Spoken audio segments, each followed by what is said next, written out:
Assalamualaikum warahmatullahi wabarakatuh. Perkenalkan nama saya Aditya Widodo. Saya dari kelas Sistem Informasi 3. Saat ini sedang berada di mata kuliah pemrograman mobile lanjutan. Di sini saya akan menjelaskan mengenai tugas yang diberikan oleh Alda. Di sini tuh ada eh, studi kasus untuk melakukan CRUD menggunakan database eh, Firebase. Nah, namun di sini saya sedikit berbeda untuk studi kasusnya. Kalau yang dicontohin Pak Alda menggunakan data akademik, sedangkan saya di sini menggunakan data perpustakaan. Baik, langsung saja kita lihat pembahasannya di video kali ini. Nah, baik, di sini saya akan menjelaskan sedikit tentang tampilannya, yaitu desainnya. Nah, di sini tuh nanti kita akan mengikut nama buku, nama penulis, genre buku.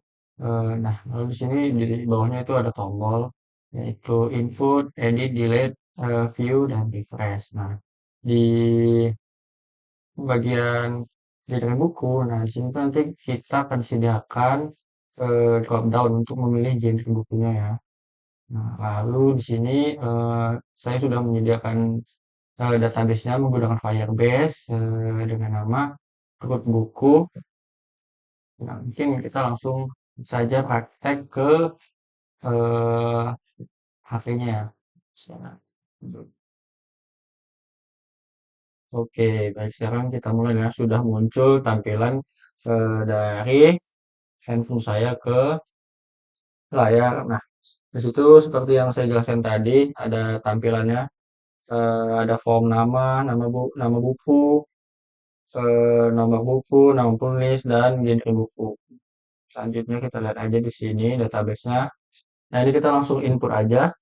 Misalnya, ya kan database-nya masih kosong ya. Kita input misalnya 01, nama bukunya Essential, terus itu penulisnya Nasihan, terus itu genrenya self development. Itu kita klik input. Nah, maka di database-nya langsung muncul ya. Ini seperti yang saya bilang. Nah, terus tuh kita coba tes menggunakan nomor buku yang sama dan apakah dia bisa masuk atau tidak. Kita 01 terus tuh nama bukunya kita ganti misalnya eh, Stoik, terus itu penulisnya Markus, Markus ya, Markus, lalu genrenya self development. Nah, kita input. Nah, di situ ada keterangan no buku sudah dipakai. Berarti tidak bisa lagi diinput dan di database-nya juga tidak masuk ya. Cuma kita langsung ganti ya. Jadi nomor buka nomor 2, apakah dia masuk atau tidak. Nah, data yang langsung masuk ya. Masuk ya. Nah, ini nomornya 2 tadi, nomor bukunya. Kalau kita coba tadi 1, tidak bisa. Sekarang kita mau coba edit. Nih, kita klik aja view dulu. Biar dia muncul tampilan dari data yang udah kita input tadi di database. View di handphone. Nah, di sini tadi udah muncul nomor buku 1 dan nomor 2 itu ada essential dan stoic. Itu misalnya mau edit yang nomor 2 ya. Klik aja yang nomor 2. Nah, di sini terlihat ada 3 tombol yaitu edit, hapus, dan back. Nah, kalau kita mau edit, kita harus klik edit dulu. Misalnya kita nggak klik edit, dia bakalan nggak bisa diketik tuh. Nggak muncul keyboardnya. Nggak bisa kan? Ini sudah saya klik, ya bisa. Jadi kita edit dulu. Edit.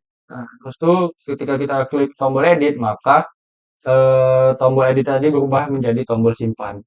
Misalnya kita ganti nama bukunya jadi eh meditation. Kalau sudah kita simpan aja. Nah, sudah kita simpan. Nah, ketika udah kita simpan, nah ini di database-nya tetap tadi ada nge-glitch ya, tapi ini tetap dua doang database-nya. Di sini juga udah berubah nama bukunya. Nah, terus itu kita back, kita misalnya kita gantian mau hapus data yang nomor buku kedua, yaitu meditation. Kita back dulu. Nah, udah back ke sini, terus kita klik view. Nah, terus kita klik meditation.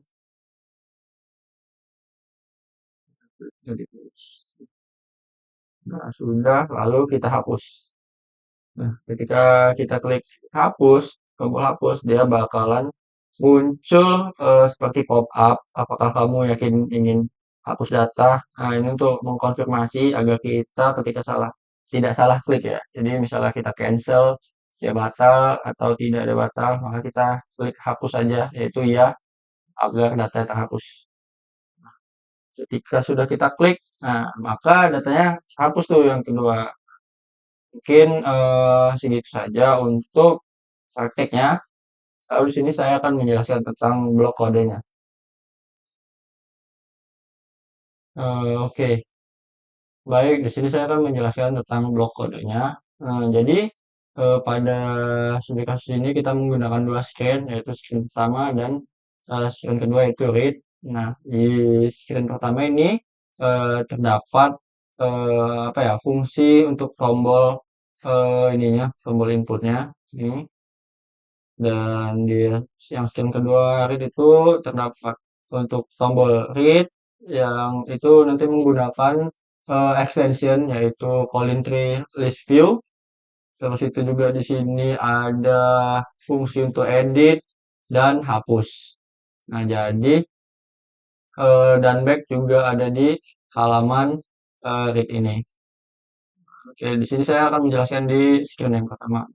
Jadi di screen yang pertama ini kita perlu untuk menginput datanya. Yang pertama itu ketika tombol input diklik, maka eh, apa namanya teks inputnya akan mendeteksi apakah kita sudah benar-benar menginputkan data di text box-nya. Nah, jika tidak, maka dia akan muncul show alert tentang masukkan no buku. Nah, begitu juga dengan ini nama buku dan nama penulisnya ini nama penulisnya. Nama penulis. Nah, ya terus itu juga di sini sedikit berbeda untuk pilih genre karena kita menggunakan drop down atau eh, list view. Ya, kita menggunakan list view. Udah spin genre. Lalu di sini maka ketika semuanya sudah kita input, kita klik tombol inputnya. eh, di sini juga akan mengecek apakah nomor bukunya sudah digunakan sebelumnya. Nah, jika sudah digunakan, maka eh, akan keluar notifikasi dengan tulisan nomor buku sudah dipakai. Seperti yang sudah kita praktekkan tadi. Lalu ketika yang ini sudah dicek, maka sistem akan melakukan input data ke database dan mereset ulang tampilannya menjadi seperti ini. Nah, nanti nama buku, nama penulis dan genrenya akan kosong berubah seperti semula dan keluar notifikasi data berhasil diinput. Nah, ketika inputnya sudah berhasil ya, dia bakal mereset seperti awal. Lalu di screen read, nah di sini tuh ketika kita klik view atau read, nah dia bakal ngeload data dari database menggunakan extension yang sudah diinstal tadi, yaitu Colin Review. Jadi di Colin Review ini kita juga bisa memilih data tadi, misalkan tadi di buku itu ada dua datanya. Nah, dia fungsi Colin Review itu untuk menampilkan data dari database Firebase kita tadi. Jadi ini ada tombol delay. Nah, jadi kita harus ngeklik ininya dulu, apa namanya, datanya dulu. Kalau tidak, dia akan keluar notifikasi pilih data terlebih dahulu. Sama ya seperti input, mirip-mirip seperti input tadi. Hmm,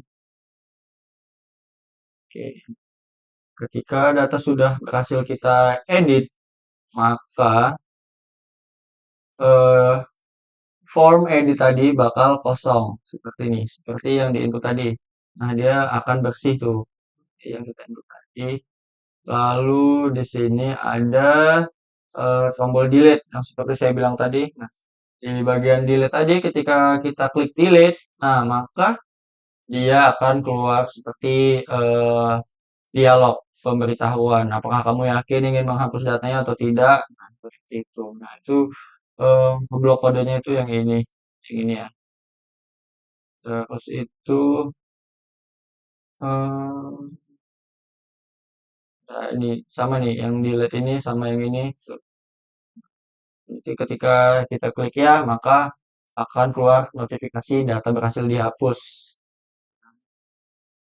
Terus ketika kita klik tombol back, nah maka dia akan tampil ke screen yang pertama tadi. Mungkin itu saja yang dapat saya sampaikan. Kurang lebih kodenya sama, saya mengikuti dari kode Pak Alda, namun studi kasus saya saja yang saya bikin berbeda. Maka dari itu kita cukupkan saja. Jika ada kurang, saya mohon maaf. Wassalamualaikum warahmatullahi wabarakatuh.